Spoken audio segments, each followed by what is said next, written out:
दिल्ली शराब नीति केस में दिल्ली के सीएम अरविंद केजरीवाल को ईडी ने गिरफ्तार कर लिया। अरविंद केजरीवाल ने दिल्ली हाई कोर्ट में अपील की, लेकिन उन्हें वहां कोई राहत नहीं मिली। 21 मार्च 2024 बृहस्पतिवार का दिन था।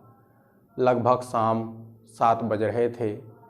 उसी समय ईडी सीएम हाउस पहुंची और अरविंद केजरीवाल से 2 घंटे की लगातार पूछताछ के बाद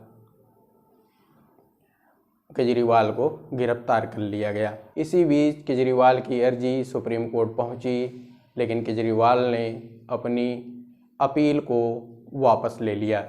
चलिए जानते हैं दिल्ली की शराब नीति क्या थी। पहले हम लोग दिल्ली की पुरानी शराब नीति के विषय में जानेंगे, उसके बाद दिल्ली की नई शराब नीति के विषय में जानेंगे। आइए देखते हैं दिल्ली की पुरानी शराब नीति।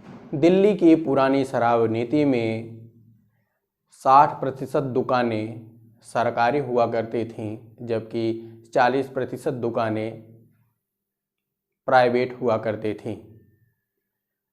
जबकि दिल्ली की नई शराब नीति में सभी दुकानों को सरकारी से प्राइवेट कर दिया गया। अर्थात कहने का मतलब ये है, जब दिल्ली की नई शराब नीति लागू हुई तो उसमें दिल्ली के सभी शराब की दुकानों को प्राइवेट कर दिया गया, जिसमें से पूरे दिल्ली को 32 जोन में डिवाइड कर दिया गया और एक जोन में 27 दुकानें रखने का फैसला लिया गया। इस तरह से राजधानी क्षेत्र में कुल 849 दुकानें खुलनी थी। दिल्ली सरकार ने अपनी नई शराब नीति का उद्देश्य बताया था कि इससे राज्य के राजस्व में वृद्धि होगी और जो माफिया हैं उनका खात्मा हो जाएगा। आइए देखते हैं दिल्ली के सीएम अरविंद केजरीवाल का मामला, जिसके तहत उन्हें गिरफ्तार किया गया है।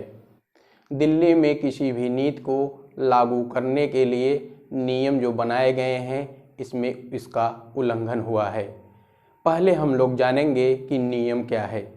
नियम है कि दिल्ली सरकार यदि किसी नई नीति को लाती है या किसी पुरानी नीति में बदलाव करती है, तो उस नीति को सर्वप्रथम कैबिनेट के समक्ष पास किया जाएगा और फिर उसे उपराज्यपाल के समक्ष भेजा जाएगा।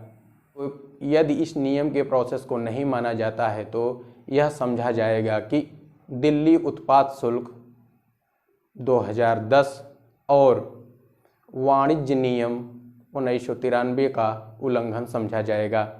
अब आइए देखते हैं कि दिल्ली के सीएम अरविंद केजरीवाल पर आरोप क्या थे। पहला आरोप है, कैबिनेट ने जब इस नीति को पास किया तो उसे उपराज्यपाल के पास अनुमति के लिए नहीं भेजा गया था।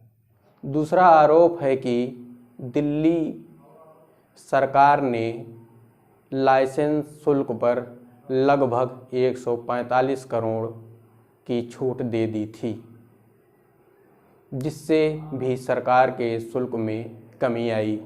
आइए अब हम लोग तीसरे आरोप की तरफ रुख करते हैं। दिल्ली सरकार ने अंग्रेजी शराब की दरों में संशोधन किया और बियर की प्रति पेटी पर 50% शुल्क में कमी लाई, जिससे शराब कारोबारियों को भर भर करके फ़ायदा हुआ। इससे विदेशी शराब और बियर सस्ते हो गए, जिससे सरकारी खजाने को काफ़ी नुकसान हुआ। मुझे लग रहा है कि आप लोगों को दिल्ली की शराब नीति समझ में आ गई होगी और अरविंद केजरीवाल को क्यों गिरफ्तार किया गया, यह भी मामला आपको समझ में आ गया होगा। धन्यवाद।